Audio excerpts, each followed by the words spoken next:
Musique. Vincent Morrison avait bâti son empire brique par brique, commençant avec rien d'autre qu'un diplôme de lycée et une conviction inébranlable que la faiblesse était un luxe qu'il ne pouvait se permettre. À 52 ans, il était propriétaire de Morrison Construction, une entreprise qui avait transformé la moitié de l'horizon de Denver. Ses mains calleuses, tannées par des années de travail manuel avant de devenir l'homme qui signait les chèques, portaient encore les cicatrices de son ascension au sommet.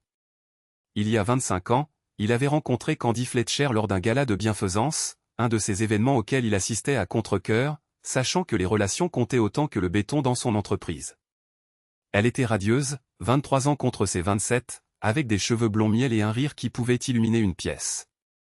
Plus important encore, elle venait d'une famille aisée, du genre qui ouvrait des portes que les origines ouvrières de Vincent n'auraient jamais pu ouvrir. Leur cours fut rapide et passionné. Kanda semblait fasciné par son ambition brute. Ses récits de travail sur des chantiers par des températures glaciales pour économiser suffisamment d'argent pour son premier projet. Elle traçait les cicatrices sur ses jointures et l'appelait son diamant brut. En moins d'un an, ils étaient mariés lors d'une cérémonie qui coûta plus cher que la première maison de Vincent. Les premières années furent dorées. L'entreprise de Vincent prospéra en partie grâce à son éthique de travail implacable et en partie grâce aux relations que la famille de Kand fournissait. Quand leur fille Nicole naquit, Vincent se sentit comblé.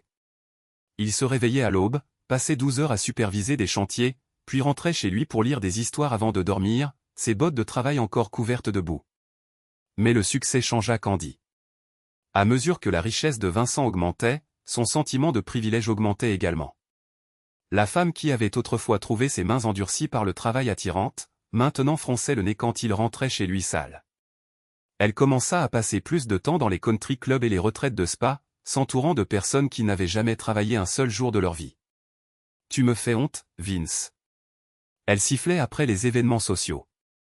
La femme d'Ashford était mortifiée quand tu as commencé à parler de la résistance du béton au dîner. Tu ne peux tout simplement pas t'intégrer. Vincent essaya, pour le bien de Nicole. Il acheta des costumes coûteux, apprit à jouer au golf. Il engagea même un coach de diction pour adoucir son accent de classe ouvrière, mais ce n'était jamais suffisant. Plus il s'efforçait de s'intégrer dans le monde de Candy, plus elle semblait lui reprocher l'effort que cela exigeait. Leur vie sexuelle, autrefois passionnée et fréquente, devint mécanique. Kand restait là, vérifiant son téléphone, faisant des listes de courses dans sa tête pendant que Vincent était avec elle. Quand il essayait d'en parler, elle l'esquivait. « Je suis fatigué, Vince. Gérer une maison est épuisant. » Mais Vincent remarqua des choses, la nouvelle lingerie qui n'apparaissait jamais dans leur chambre. La façon dont elle s'était soudainement intéressée au fitness, engageant un entraîneur personnel et passant des heures à la salle de sport.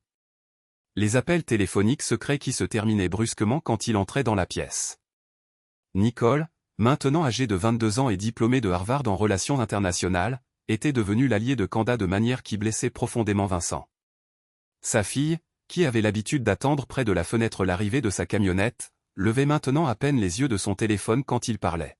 « Papa, tu es tellement embarrassant », disait Nicole chaque fois qu'il exprimait sa fierté pour son entreprise. « Tu dois dire à tout le monde que tu es dans la construction. Tu ne peux pas juste dire que tu es dans le développement. » Le coup final survint il y a 3 mois lors d'un dîner de famille au country club. Vincent racontait une histoire sur un chantier particulièrement difficile quand Nicole l'interrompit.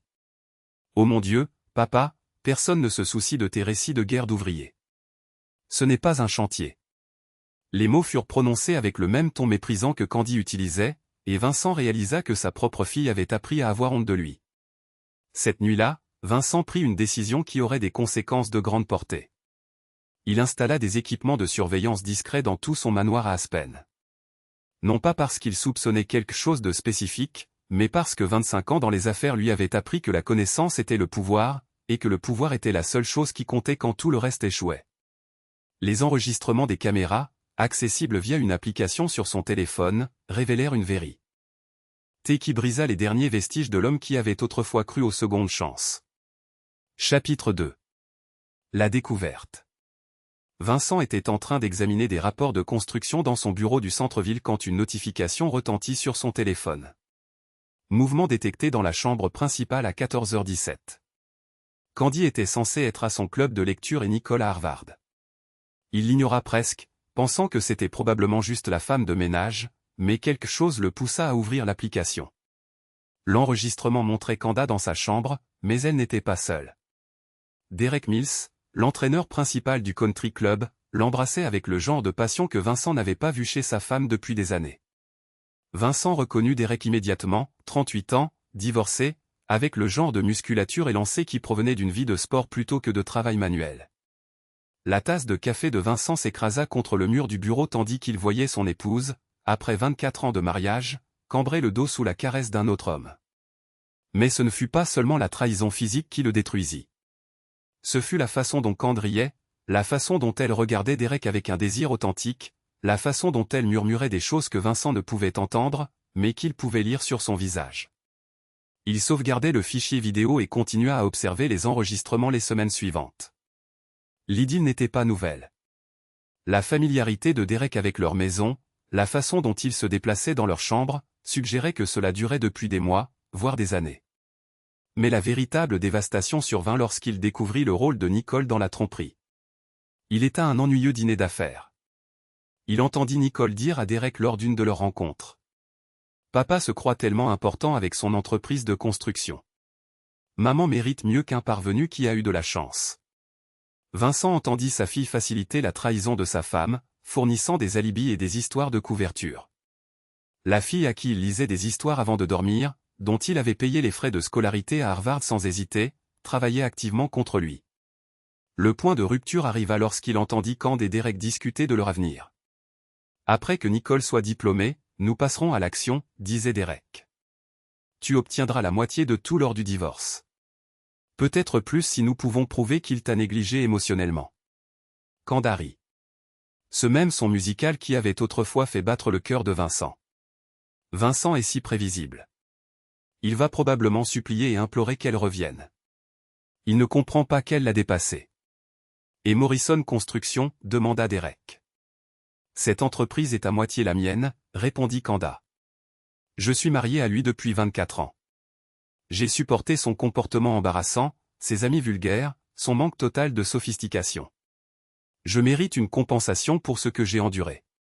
Vincent éteignit l'enregistrement et s'assit dans son bureau tandis que l'horizon de Denver brillait au-delà de ses fenêtres, des bâtiments qu'il avait construits, des accords qu'il avait négociés, un empire qu'il avait bâti de ses propres mains. Et eux voyaient tout cela comme quelque chose qu'ils avaient le droit de prendre. Mais Kand et Derek avaient commis une erreur critique. Ils avaient sous-estimé la personne à qui ils avaient affaire. Vincent Morrison n'était pas sorti de la pauvreté en étant indulgent. Il n'avait pas bâti une entreprise valant des millions en étant compréhensif. Il n'avait certainement pas survécu 25 ans dans le monde impitoyable de la construction en étant le genre d'homme qui abandonnait quand on le trahissait. Il voulait voir de quoi Vincent Morrison était vraiment capable. Il serait ravi de le leur montrer. Alors qu'il commençait à planifier, une sensation froide et familière s'installa dans la poitrine de Vincent. La même froide détermination qui l'avait mené au succès. Kand et Derek pensaient le connaître. Ils pensaient qu'il n'était qu'un imbécile de la classe ouvrière qui avait eu de la chance. Ils étaient sur le point d'apprendre que les hommes les plus dangereux sont ceux qui ont tout bâti à partir de rien et qui n'ont absolument rien à perdre. Chapitre 3. Le gambit de la remise des diplômes. Le message texte arriva 3 jours avant la remise des diplômes de Nicole à Harvard. Vincent, j'ai décidé que tu n'étais pas le bienvenu à la remise des diplômes de Nicole. Ta présence serait inappropriée étant donné notre situation actuelle. Si tu veux voir ton père, se rater, se faire reconnaître, tu peux regarder la diffusion en direct depuis ta caravane, loser, continuez le message. Vincent regarda le message dans son bureau du centre-ville, la pluie glissant sur les baies vitrées. La cruauté de le traiter de raté, faisant référence à une caravane alors qu'il vivait d'âne. Est-ce un manoir de 6 millions de dollars qu'il avait construit, révélait le peu de respect que Candy avait encore pour lui. Ce fut la phrase « notre situation actuelle » qui attira son attention. Pour autant que Candy sache, Vincent n'avait aucune idée de sa liaison, ce qui signifiait qu'elle montait un drame, créant une justification pour tout mouvement qu'elle planifiait. Le téléphone de Vincent vibra avec un autre message, cette fois de Nicole. « Papa, ce serait peut-être mieux si tu ne venais pas, maman est très contrariée par les choses. Je t'enverrai des photos. » Sa propre fille, la petite fille qu'il avait portée sur ses épaules à travers d'innombrables chantiers, l'excluait maintenant activement de l'un des jours les plus importants de sa vie. Vincent répondit à Kand, « Bien sûr, profite de ton grand jour. La réponse fut délibérément peu percutante, conçue pour frustrer. Kand prospérait grâce au drame, aux réactions émotionnelles qu'elle pouvait utiliser pour se dépeindre en victime. Elle voulait qu'il se batte, qu'il supplie, qu'il lui donne des munitions pour toute narration qu'elle construisait. Au lieu de cela, Vincent passa les 2 jours suivants à mettre en œuvre la phase 1 de son plan. Morrison Construction avait des connexions dans toute la Nouvelle-Angleterre, sous-traitants, fournisseurs, et même des entreprises de sécurité. Avec quelques appels soigneusement placés, Vincent organisa la surveillance de la cérémonie de remise des diplômes, non pas pour lui-même, mais pour les renseignements dont il aurait besoin plus tard. Il fit également d'autres préparatifs. Il avait appris que Derek Mills n'était plus qu'un simple entraîneur. L'homme était endetté jusqu'au cou. Un coûteux accord de divorce, un problème de jeu qu'il pensait avoir caché et un style de vie luxueux entièrement financé par le crédit.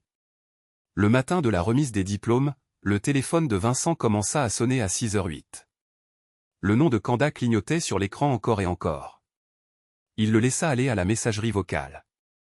À la place, il regarda la diffusion en direct de la cérémonie de remise des diplômes sur son ordinateur portable. Là, Kand était dans le public, portant le collier de diamants qu'il avait acheté pour leur 20e anniversaire. Son visage tendu par l'anxiété tandis qu'elle vérifiait constamment son téléphone. Derek était assis à côté d'elle, l'air mal à l'aise dans un costume mal ajusté. Nicole était quelque part au milieu de la mer de diplômés, sur le point de recevoir un diplôme que Vincent avait entièrement financé. Son téléphone vibra avec un message texte de Kand. « Réponds à ton fichu téléphone. » Puis un autre, « Vincent, c'est important. » Et un autre, « Quelque chose s'est passé, appelle-moi. » Vincent rit froidement et ferma son ordinateur portable. Il avait du travail à faire. Ce qui s'était passé était déjà en marche. À 7h pile, Derek Mills avait reçu un appel de sa banque l'informant que ses cartes de crédit avaient été suspendues en attendant une enquête pour fraude. À 8h, la société de gestion de son immeuble, une entreprise qui sous-traitait avec Morrison Construction, lui avait remis des papiers d'expulsion pour violation de son contrat de location. À 9h, l'ex-femme de Derek avait reçu une dénonciation anonyme concernant des actifs cachés, complète avec des documents sur les dettes de jeu et les achats coûteux de Derek. Son avocat déposait déjà des requêtes pour rouvrir leur accord de divorce. Vincent ne faisait que commencer. À 10h, tandis que Nicole traversait la scène de la remise des diplômes, Vincent était en réunion avec Patricia Donnelly, la femme du plus grand promoteur immobilier commercial de Denver.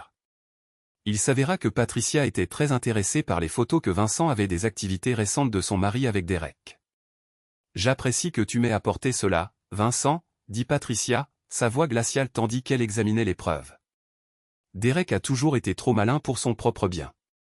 Je crois que mon mari et moi devons avoir une conversation sur la restructuration de nos relations commerciales. » Vincent acquiesça.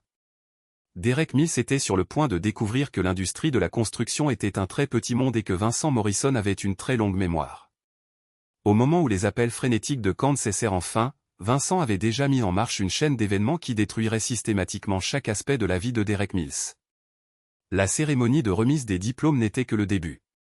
Cette nuit-là, Vincent ouvrit une bouteille de whisky de 25 ans d'âge, de la même année que celle qu'il avait achetée pour célébrer son mariage, et porta un toast à son propre reflet dans la fenêtre. À de nouveaux départs, dit-il à voix haute. Son téléphone resta silencieux pour la première fois depuis des mois. Chapitre 4. La ruine professionnelle. Derek Mills se réveilla le lundi après la remise des diplômes pour trouver son monde s'effondrant par vagues systématiques. Son téléphone vibra avec un message texte de son superviseur au country club. « J'ai besoin de te voir dans mon bureau immédiatement. » Au moment où Derek arriva, encore hébété et confus, le directeur général du club, Robert Hay, était assis avec une expression sombre et un dossier épais. « Derek, nous avons reçu des informations préoccupantes concernant ta conduite avec les membres du club, » commença Hay. Plus précisément des accusations de relations inappropriées qui violant ton contrat de travail. Le sang de Derek se glaça. Madame Patricia Donnell a déposé une plainte officielle. Elle a des preuves photographiques de toi entrant chez elle pendant que son mari était en voyage d'affaires, continua et en faisant glisser une photo sur le bureau.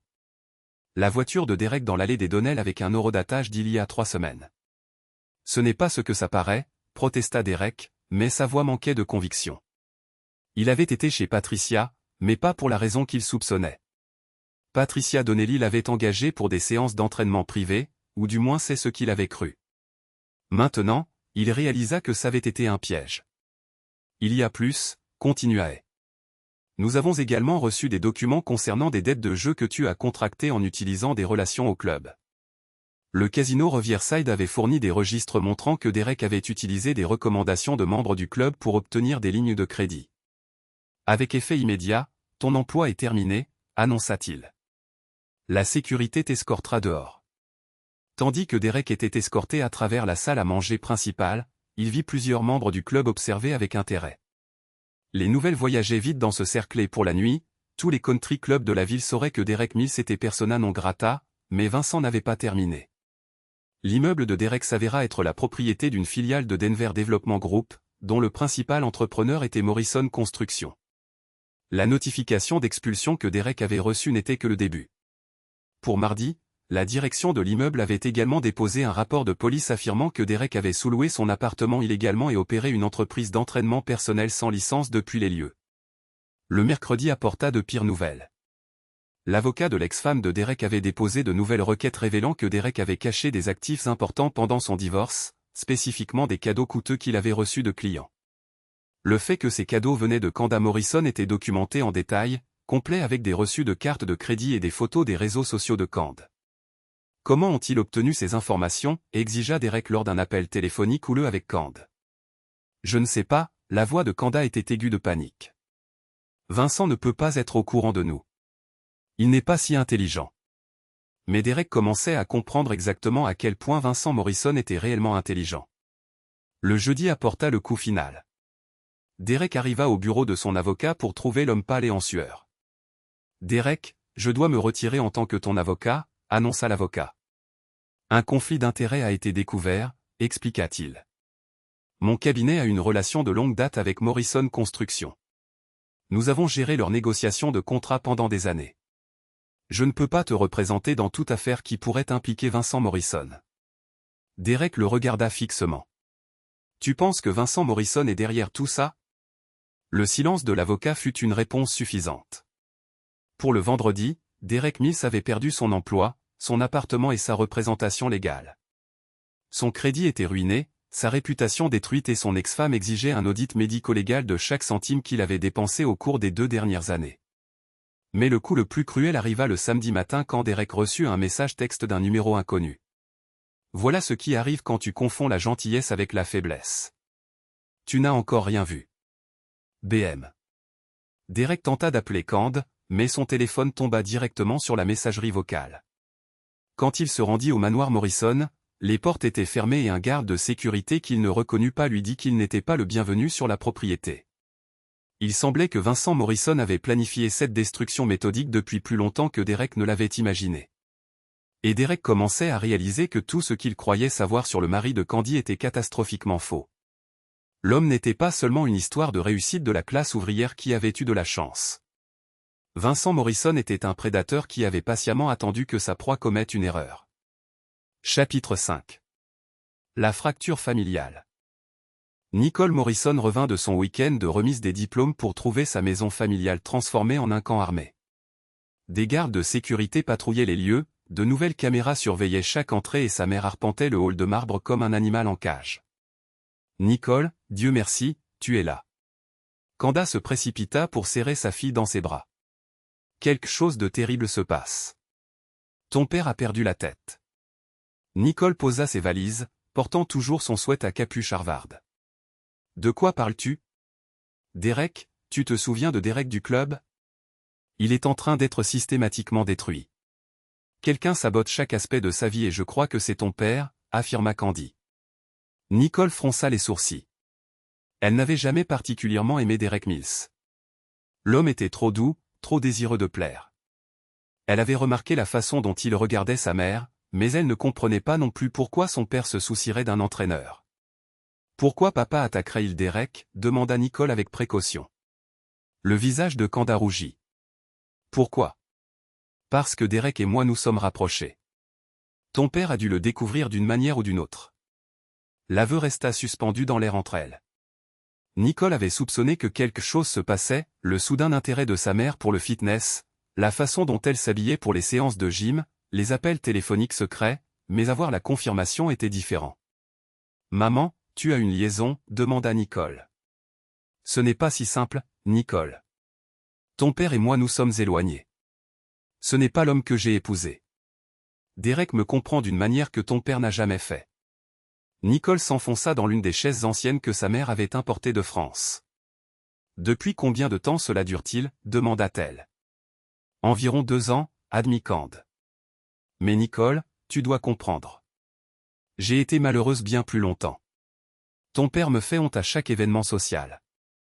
Il n'a ni raffinement ni culture. » Nicole pensa à son père, l'homme qui lui avait appris à conduire sur des parkings vides, qui avait assisté à chaque pièce de théâtre scolaire et réunion parents-professeurs. Elle se rappela comment il avait changé au fil des ans, devenant plus distant, travaillant plus d'heures, semblant presque un étranger dans sa propre maison. « Que veux-tu que je fasse » demanda Nicole. « Parle-lui. Fais-lui comprendre que son comportement est en train de détruire cette famille, dit Cande. S'il continue d'attaquer Derek, je n'aurai d'autre choix que de demander le divorce. » Nicole trouva son père dans son bureau ce soir-là, examinant des plans de construction avec la même intensité concentrée qu'il mettait à tout. Vincent leva les yeux quand elle entra et un instant son expression s'adoucit. « Comment s'est passée la remise des diplômes » demanda-t-il. « Papa, nous devons parler de ce qui se passe avec maman et Derek, dit Nicole. Vincent posa sa plume et se pencha en arrière dans sa chaise. « Qu'y a-t-il avec eux ? Ne fais pas l'idiot. Maman m'a parlé de leur relation et elle pense que tu sabotes la vie de Derek. » Vincent resta silencieux un long moment avant de parler. Sa voix était soigneusement contrôlée. « Que penses-tu que je devrais faire concernant la liaison de ta mère, Nicole ?» La question la prit par surprise. « Je ne sais pas. Peut-être des conseils conjugaux. » « Essayez de régler les choses, répondit-elle. « Régler les choses » répéta Vincent lentement. « Ta mère couche avec un autre homme depuis 2 ans. Elle a volé dans notre maison pour lui acheter des cadeaux. Elle t'a utilisé pour lui fournir des alibis pour sa trahison. Et tu penses que nous devrions régler les choses ?» Nicole sentit la chaleur monter à ses joues. « Je n'ai jamais, » commença-t-elle, mais Vincent l'interrompit. « Tu as dit à Derek quand je ne serai pas à la maison. Tu as couvert les absences de ta mère. Tu as fait des blagues sur mon entreprise, mes origines, ma valeur en tant qu'homme, tout en sachant ce qui se passait réellement. » Les mots frappèrent Nicole comme un coup physique. Elle avait fait ces choses, mais s'était dit que c'était juste anodin. Elle n'avait pas vraiment pensé aux conséquences. « Papa, je suis désolé, je n'ai pas voulu » tenta de dire Nicole. « Tu as 22 ans, Nicole. Tu n'es plus une enfant, tes choix ont des conséquences, » dit Vincent se levant soudainement, paraissant plus vieux que ses 52 ans ne le suggéraient. « Ta mère veut le divorce. Elle peut l'avoir, mais elle ne prendra pas la moitié de ce que j'ai construit pour commencer une nouvelle vie avec son petit ami. »« Qu'est-ce que cela signifie » demanda Nicole. « Cela signifie que ta mère est sur le point d'apprendre que je n'ai pas réussi en étant indulgent. Cela signifie que Derek Mills est sur le point de découvrir ce qui se passe quand on s'attaque à la famille du mauvais homme. » Nicole sortit des bureaux, secouée. Elle s'était attendue à ce que son père soit blessé, peut-être en colère, mais prêt à se battre pour sa famille. Au lieu de cela, elle rencontra quelque chose de froid et d'implacable, un homme qui les avait déjà écartés et était passé aux conséquences. Cette nuit-là, Nicole entendit ses parents se disputer à travers les murs du manoir. « Tu as détruit sa vie » criait Cande. « Derek a tout perdu à cause de toi. »« Derek Mills a tout perdu parce qu'il pensait pouvoir me voler sans conséquence » répondit Vincent calmement. « Tout comme toi, tu es sur le point d'apprendre la même leçon. »« Je veux le divorce » dit Candy. « Tu l'auras, mais pas du genre que tu attends » répondit Vincent. Nicole mit l'oreiller sur sa tête, mais elle pouvait encore entendre le son de sa famille se déchirant. Pour la première fois, elle commença à se demander si elle avait choisi le mauvais camp dans une guerre qu'elle avait contribué à déclencher. Chapitre 6. Le piège juridique.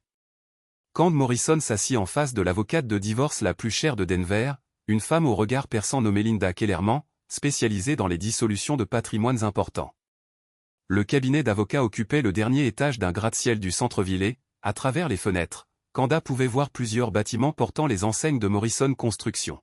« D'après ce que vous m'avez dit, Madame Morrison, vous devriez avoir droit à un règlement substantiel, dit Kellerman en révisant ses notes. 24 ans de mariage. Vos contributions à l'entreprise par le biais de vos relations sociales, votre rôle de femme au foyer et de mère. Le Colorado est un État de distribution équitable, nous parlons donc de potentiellement 40 à 50% de tous les actifs matrimoniaux. Candy sourit pour la première fois depuis des semaines. Vincent pense qu'il peut m'intimider, mais je connais mes droits, dit-elle. Parlez-moi des actifs commerciaux de votre mari, continua Kellerman. Morrison Construction, les avoirs immobiliers, les comptes d'investissement. Vincent est réservé sur les détails, mais je sais que l'entreprise vaut au moins 50 millions. Nous avons la maison à Aspen qui vaut environ 6 millions, plus des propriétés d'investissement, des portefeuilles d'actions, des comptes de retraite. Kellerman prit des notes. Et vous avez mentionné qu'il pourrait y avoir des problèmes de comportement personnel qui pourraient jouer en notre faveur, dit-elle. Vincent est devenu de plus en plus contrôlant et émotionnellement abusif, dit Candy, répétant les phrases qu'elle avait répétées.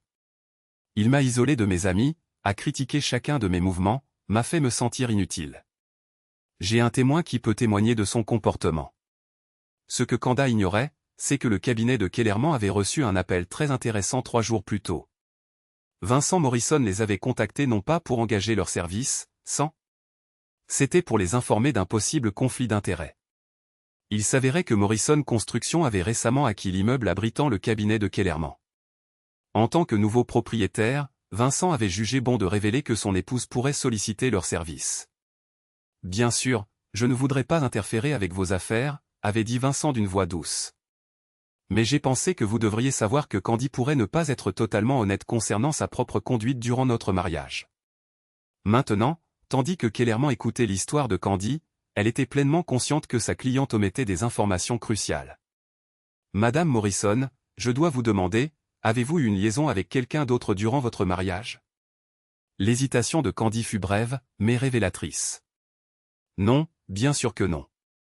Je suis restée fidèle à Vincent malgré la façon dont il m'a traité, répondit-elle. Kellerman prit une autre note. Et êtes-vous sûr qu'il n'y a aucune preuve qui puisse contredire cette déclaration? Absolument, affirma Candy. 3 heures plus tard, Kellerman reçut un colis à son bureau. À l'intérieur se trouvaient des copies d'enregistrements de surveillance, des relevés de cartes de crédit, des relevés téléphoniques et des photographies documentant l'aventure de 2 ans de Candy Morrison avec Derek Mills. Les preuves étaient exhaustives, horodatées et obtenues légalement. La note jointe était brève, Madame Morrison semble avoir oublié quelques détails. J'ai pensé que vous devriez avoir le tableau complet avant de procéder. V. Morrison. Kellerman examina longuement les preuves. Au Colorado, l'adultère ne devait pas affecter la division des biens, mais il entamait certainement la crédibilité. Plus important encore, les relevés financiers montraient que Candy avait utilisé des fonds matrimoniaux pour acheter des cadeaux coûteux à son amant. Légalement, il s'agissait d'une dissipation d'actifs matrimoniaux. Mais le vrai problème était que Candy venait de mentir à son avocate, affirmant qu'elle était restée fidèle alors qu'elle savait qu'il existait des preuves du contraire. Le téléphone de Kellerman sonna. Mademoiselle Kellerman, c'est Vincent Morrison. Je me demandais si vous aviez eu l'occasion d'examiner les documents que j'ai envoyés, dit Vincent. Monsieur Morrison, je ne peux pas discuter du dossier de votre femme avec vous, répondit Kellerman. Bien sûr que non. En fait, j'appelle pour faire une proposition à votre cabinet, continua Vincent. Morrison Construction est en train d'agrandir son équipe juridique. Nous recherchons un cabinet pour gérer toutes nos négociations de contrats, acquisition de propriétés et litiges corporatifs. Ce serait un contrat très lucratif. L'implication était claire. Kellerman pouvait représenter Candy dans ce qui était désormais manifestement une affaire problématique, où elle pouvait assurer à son cabinet un client corporatif d'une valeur de plusieurs millions de dollars. Je devrais en discuter avec mes associés, dit Kellerman avec prudence. Naturellement, prenez votre temps, répondit Vincent. Le lendemain matin, Candy reçut un appel du cabinet de Kellerman. Madame Morrison, je crains que nous ne puissions pas vous représenter après tout. Un conflit d'intérêts a surgi, dit l'avocate. Quel genre de conflit, demanda Candy, mais elle n'obtint pas de détails. Candy passa la semaine suivante à appeler tous les principaux avocats spécialisés dans le divorce à Denver. Les conversations suivaient le même schéma, je suis désolé, Madame Morrison, mais notre cabinet a un conflit d'intérêts. Malheureusement, nous ne pouvons pas prendre votre dossier en raison de relations avec des clients existants. Je crains qu'un conflit potentiel n'ait été identifié. À la fin de la semaine, Candy réalisa que Vincent avait d'une certaine manière empoisonné le puits. Elle trouva finalement une représentation auprès d'un petit cabinet spécialisé dans les affaires de dommages corporels. Son nouvel avocat, tout juste sorti de la faculté de droit et avide de tout client, lui assura qu'il pouvait gérer une affaire de divorce. Mais lorsqu'ils déposèrent la requête initiale, la réponse de Vincent fut rapide et dévastatrice. Son avocat, l'associé principal du cabinet d'avocats le plus prestigieux de Denver, déposa une contre-plainte qui incluait non seulement la preuve de l'aventure de Candy, mais aussi une documentation détaillée de sa dissipation d'actifs matrimoniaux. La requête demandait que Candy soit tenue de rembourser les dépenses de Derek Mills sur les biens communs. Plus dommageable encore, Vincent avait demandé la séparation des biens sur la base d'un accord prénuptial que Candy avait oublié avoir signé 24 ans plus tôt. L'accord, enfoui dans les documents de planification de leur mariage, limitait sévèrement sa prétention sur les actifs commerciaux acquis après le mariage. Comment est-ce possible, exigea Candy à son jeune avocat. Je crains que l'équipe juridique de M. Morrison ne soit très minutieuse, répondit l'avocat, visiblement dépassé. Ils arguent que votre aventure et les cadeaux financiers faits à Mills constituent un abandon du mariage et une violation du devoir fiduciaire. Pour la première fois, Candy commença à comprendre qu'elle avait été dépassée par un homme qu'elle avait constamment sous-estimé. Vincent Morrison n'était pas seulement en colère, il jouait un jeu qu'elle n'avait même pas su qu'il avait commencé et il avait déjà plusieurs coups d'avance. Chapitre 7. L'humiliation publique. La gala de bienfaisance annuelle du Denver Country Club était l'événement social de la saison, un rassemblement de l'élite de la ville dans l'opulent salon de bal du club. Candy Morrison avait prévu d'y assister pendant des mois, y voyant ses débuts publics en tant que femme bientôt divorcée. Elle acheta une nouvelle robe, prit rendez-vous pour sa coiffure et ses ongles, et prévoyait d'arriver avec Derek Mills comme cavalier. Au lieu de cela, elle se retrouva à regarder la retransmission en direct depuis sa chambre tandis que son monde s'effondrait en temps réel. Vincent Morrison n'assistait pas seulement à la gala, il y avait été invité en tant qu'orateur principal de la soirée. Reconnu pour les contributions caritatives de Morrison Construction aux initiatives de logement de Denver, Vincent monta sur scène sous des applaudissements assourdissants. « Mesdames et messieurs », commença Vincent, sa voix résonnant facilement dans le salon de bal. Cette soirée est dédiée à la célébration de l'engagement de notre communauté envers les valeurs familiales et l'intégrité. Le discours fut magistral, mêlant les thèmes du travail acharné, de la loyauté et de l'importance de maintenir des normes morales aussi bien dans les affaires que dans les relations personnelles. Vincent parla de bâtir des fondations, au sens propre comme au sens figuré, et des conséquences dévastatrices lorsque ces fondations sont corrompues par la tromperie. Certains d'entre vous ont peut-être entendu dire que ma famille traverse une période difficile, dit Vincent, sa voix prenant un ton plus personnel. Il est douloureux quand les personnes en qui vous avez confiance, les personnes que vous avez soutenues et aimées, choisissent de trahir cette confiance. Mais je crois en la responsabilisation. Je crois que les actions ont des conséquences. L'audience était captivée. Ce n'était pas le discours de gala de bienfaisance typique. Mon épouse Candy n'a pas pu être ici ce soir, continua Vincent. Elle est occupée par d'autres affaires, des affaires légales. En fait, vous verrez, quand quelqu'un choisit de violer les liens sacrés du mariage, quand il choisit de voler sa famille pour soutenir son infidélité. Eh bien, ce n'est pas seulement une trahison personnelle, c'est un crime. Un murmure parcourut la foule. Candy se sentit mal. Je tiens à remercier ceux d'entre vous qui ont porté l'aventure de ma femme à mon attention, dit Vincent. Patricia Donnelly, merci pour votre intégrité en signalant la conduite inappropriée de Derek Mills. Robert Hay, merci d'avoir maintenu les standards du club en renvoyant M. Mills. Et Linda Kellerman, merci pour votre gestion éthique du conflit d'intérêts dans cette situation. Candy réalisa avec une horreur croissante que Vincent avait tout orchestré. Les personnes qu'elle pensait être des obstacles aléatoires étaient en réalité ses alliés. Certains pourraient se demander pourquoi je partage des informations si personnelles ce soir, continua Vincent. C'est parce que je crois que cette communauté mérite de savoir qui parmi nous maintient l'intégrité et qui ne la maintient pas. Mon épouse Candy Morrison a passé 2 ans à avoir une liaison tout en vivant du succès de notre entreprise de construction. Elle a utilisé les cartes de crédit de l'entreprise pour acheter des cadeaux à son amant. Elle a menti à notre fille sur ses allées et venues. Elle a violé chaque principe que cette communauté prétend valoriser. Le salon de bal était dans un silence complet. Quant à Derek Mills, anciennement employé par ce même club, il a participé à cette tromperie. Il a utilisé sa position pour obtenir l'accès au domicile des membres, a violé la confiance placée en lui et s'est livré à des activités financières frauduleuses. Tous deux croyaient pouvoir me tromper, me voler et ne pas en subir les conséquences. Vincent fit une pause, laissant ses mots infuser. Ils avaient tort. L'audience éclata en applaudissements. Candy observa à travers les larmes tandis que l'élite sociale de Denver, des personnes qu'elle avait considérées comme des amis, offrait à son mari une ovation debout pour avoir publiquement détruit sa réputation. Mais Vincent n'avait pas terminé. Je tiens à annoncer ce soir que Morrison Construction établira la fondation pour l'intégrité familiale dédiée à soutenir les victimes d'adultère et de fraude financière. Nous fournirons une assistance juridique, des services de conseil et un logement d'urgence à ceux qui ont été trahis par des conjoints infidèles. Plus d'applaudissements. Et je tiens à inviter personnellement Derek Mills, qui, je crois, est dans l'audience ce soir, à être notre premier client. Derek, il semblerait que vous pourriez avoir besoin d'une aide au logement d'urgence, dit Vincent. Les caméras trouvèrent Derek Mills assis à une table vers l'arrière, le visage cendré. Il était venu à la gala espérant faire des contacts, trouver un moyen de reconstruire sa réputation. Au lieu de cela, il était publiquement détruit devant toutes les personnes qui comptaient dans la société de Denver. En réalité, continua Vincent, je crois que Derek est sur le point d'avoir besoin de plus qu'une aide au logement. Vous voyez, mon enquête sur sa conduite a révélé des informations intéressantes sur l'évasion fiscale, la fraude et d'autres activités criminelles, informations que j'ai partagées avec les autorités compétentes. Derek Mills se leva brusquement et se dirigea vers la sortie, mais les portes étaient bloquées par des hommes en costume qui ressemblaient étrangement à des agents fédéraux. Candy observa en temps réel l'arrestation de son amant en direct à la télévision. Les chefs d'accusation se lisaient comme un catalogue de crimes financiers, évasion fiscale, fraude électronique, usurpation d'identité et blanchiment d'argent. Le coup final arriva lorsque Vincent revint au podium. Une dernière annonce, dit-il.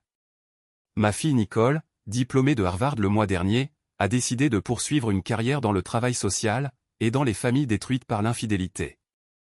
Nicole, voudrais-tu te lever et t'incliner? La caméra trouva Nicole à la table de Vincent, les larmes coulant sur son visage tandis qu'elle se levait pour recevoir les applaudissements. Elle ava.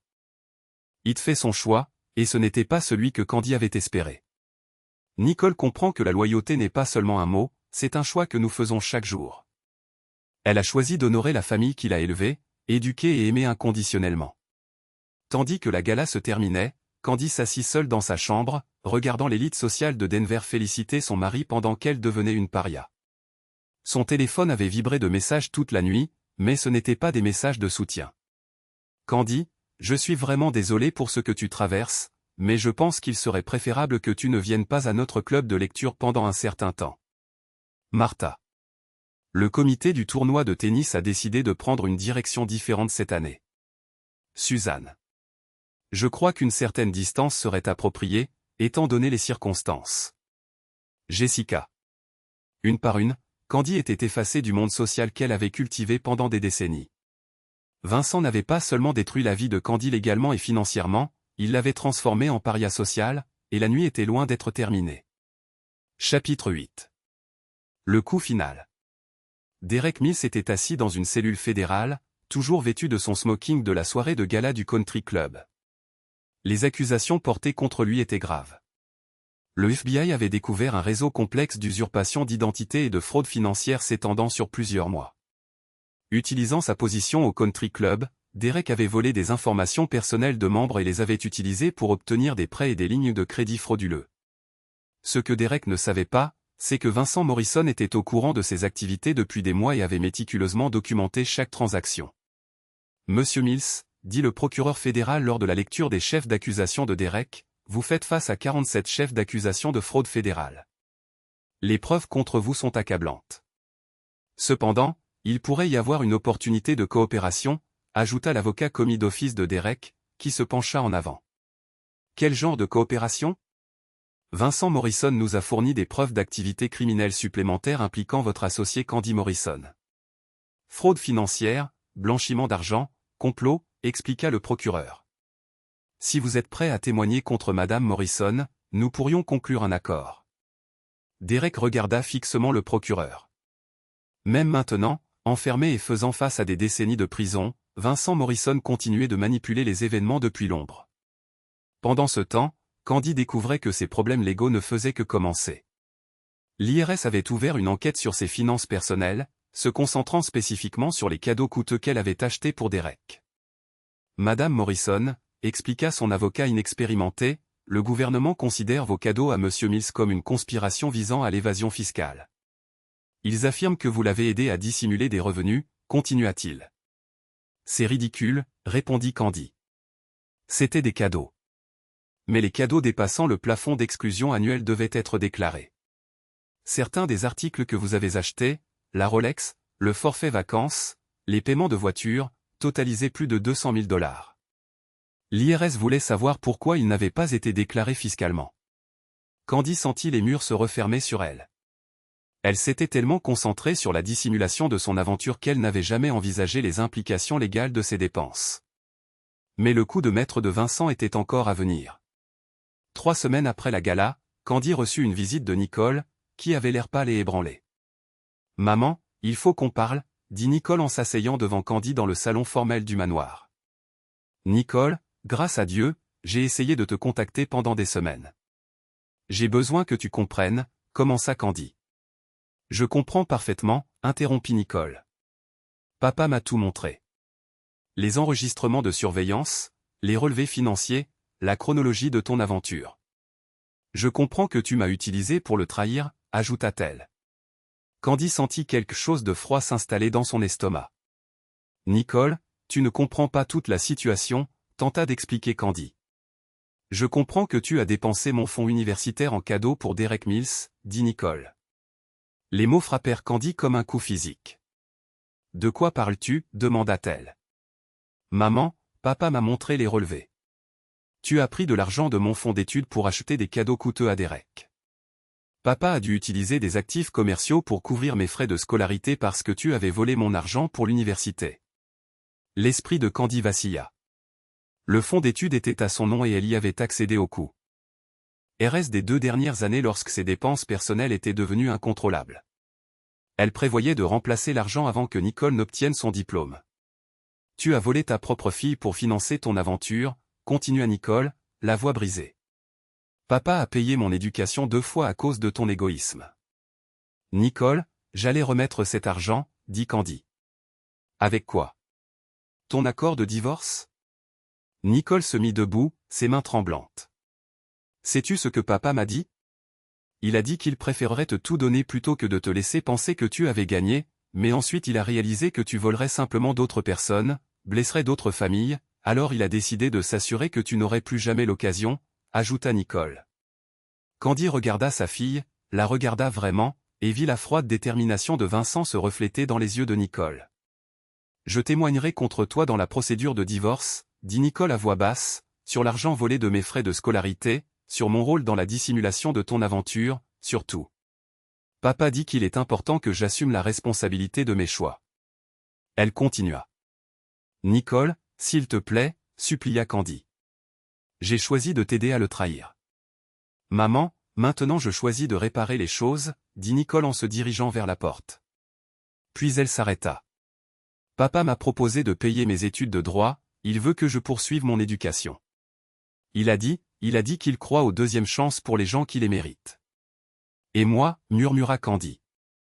Je n'ai pas de deuxième chance. L'expression de Nicole était d'une tristesse déchirante. Tu as eu 24 ans d'opportunités, maman. Tu as choisi de les gâcher, dit-elle.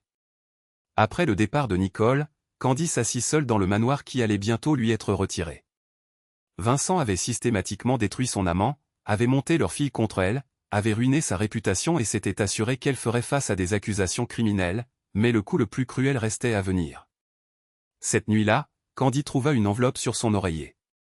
À l'intérieur se trouvait une simple feuille de papier, une demande d'emploi pour un poste de femme de ménage dans un motel économique à la périphérie de Denver. En bas, de l'écriture de Vincent, il y avait une note, « J'ai pensé que tu pourrais en avoir besoin. Le propriétaire est un ami à moi. Il est prêt à te donner une chance, à condition que tu passes la vérification des antécédents.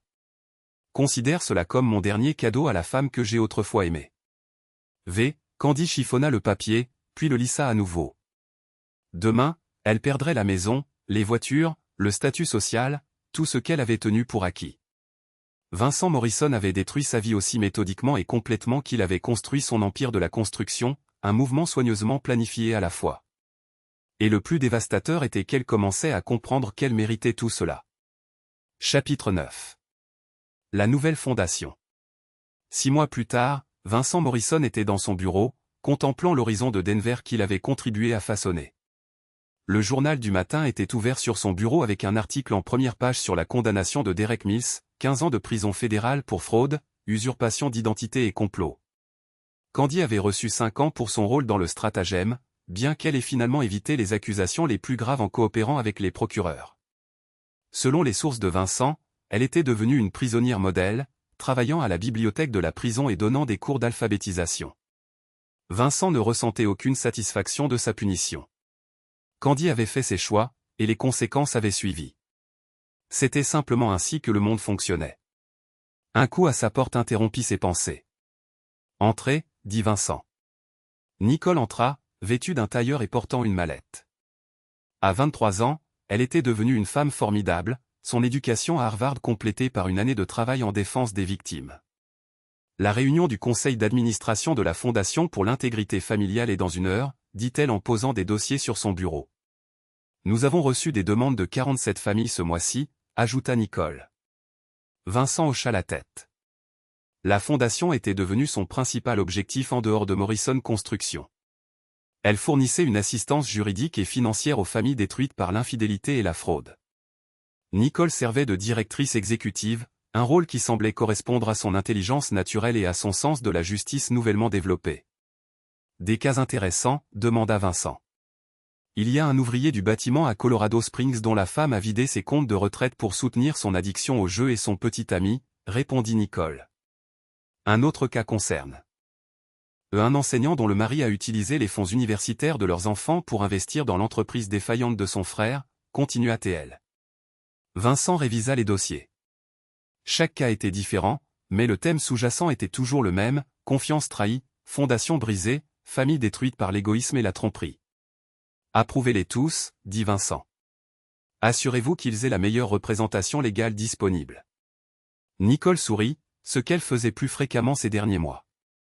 La Fondation a aidé plus de 300 familles jusqu'à présent. Le taux de réussite pour des résultats juridiques favorables est de 92%, dit-elle. Bien.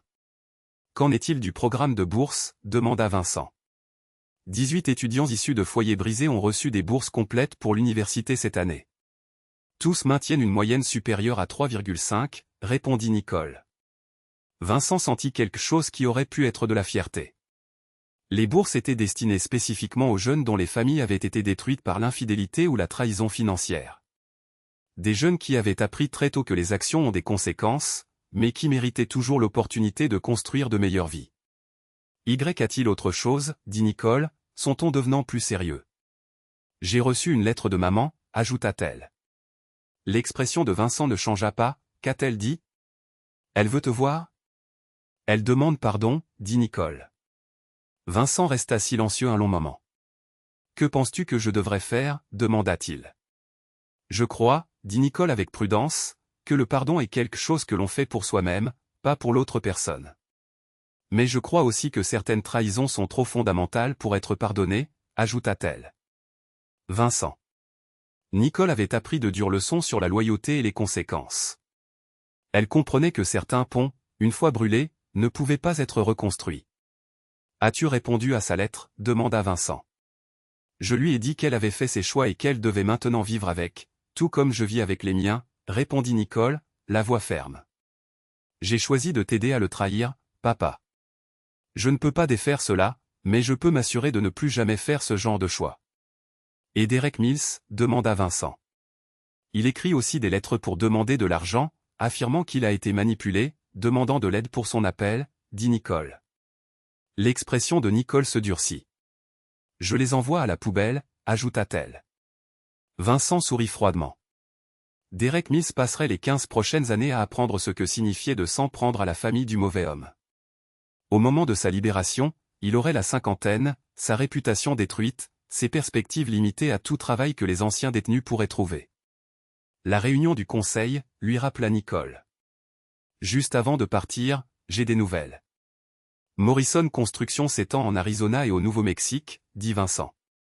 Je veux que tu envisages de déménager à Phoenix pour superviser l'expansion de la fondation. Nicole leva un sourcil.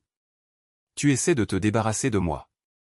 J'essaie de te donner l'opportunité de construire quelque chose de toi-même, répondit Vincent. La fondation devient trop grande pour être gérée par un seul bureau. Tu as prouvé que tu peux diriger cette opération. Maintenant, je veux voir que tu peux construire à partir de zéro. Nicole le considéra. Et toi, demanda-t-elle. Je vais bien. J'ai une entreprise à diriger, et il y a toujours plus de gens qui doivent apprendre que les actions ont des conséquences, dit Vincent. Cet après-midi-là, tandis que Vincent était à la réunion du conseil d'administration de la fondation, écoutant Nicole présenter des statistiques sur leur taux de réussite, il réfléchit à l'année écoulée. Il avait perdu une femme et retrouvé une fille. Il avait détruit 2 personnes qu'il avait trahies et aidé des centaines d'autres qui avaient été trahies. Le plus important, c'est qu'il s'était prouvé à lui-même que Vincent Morrison, le fils d'un ouvrier du bâtiment qui avait construit un empire de ses propres mains, ne serait plus jamais la victime de quiconque. Après la réunion, Vincent marcha dans le centre de Denver, passant devant des bâtiments qu'il avait construits, des entreprises qu'il avait aidé à établir, une ville qu'il avait contribué à façonner. Les gens le reconnaissaient maintenant, hochant la tête avec respect en le croisant. L'histoire de sa réponse impitoyable à la trahison était devenue une légende dans la communauté des affaires de Denver. Vincent Morrison était connu comme un homme qui tenait parole, honorait ses contrats et détruisait quiconque le croisait. C'était une réputation qu'il avait gagnée et qu'il entendait bien conserver. Son téléphone vibra avec un message texte de Nicole. Papa, elle. Le poste à Phoenix semble parfait. Quand est-ce que je commence? Vincent sourit en répondant. Quand tu seras prête à construire quelque chose qui dure. En arrivant à son immeuble de bureau, Vincent regarda l'enseigne de Morrison Construction briller sous le soleil de l'après-midi. 25 ans plus tôt, il n'avait été qu'un jeune homme avec rien d'autre que de l'ambition et la conviction inébranlable que le travail acharné et la détermination pouvaient surmonter n'importe quel obstacle. Il avait eu raison sur le travail et la détermination. Ce qu'il avait appris, c'est que parfois les plus grands obstacles venaient des personnes les plus proches de vous, et que lorsque c'était le cas, la réponse devait être rapide, implacable et absolue. Vincent Morrison avait construit son empire sur des fondations solides. Lorsque ces fondations furent attaquées, il avait montré exactement ce qui arrivait aux personnes qui confondaient son succès avec de la faiblesse, et il dormirait bien toutes les nuits pour le reste de sa vie, sachant que certaines trahisons entraînaient des conséquences qui duraient pour toujours.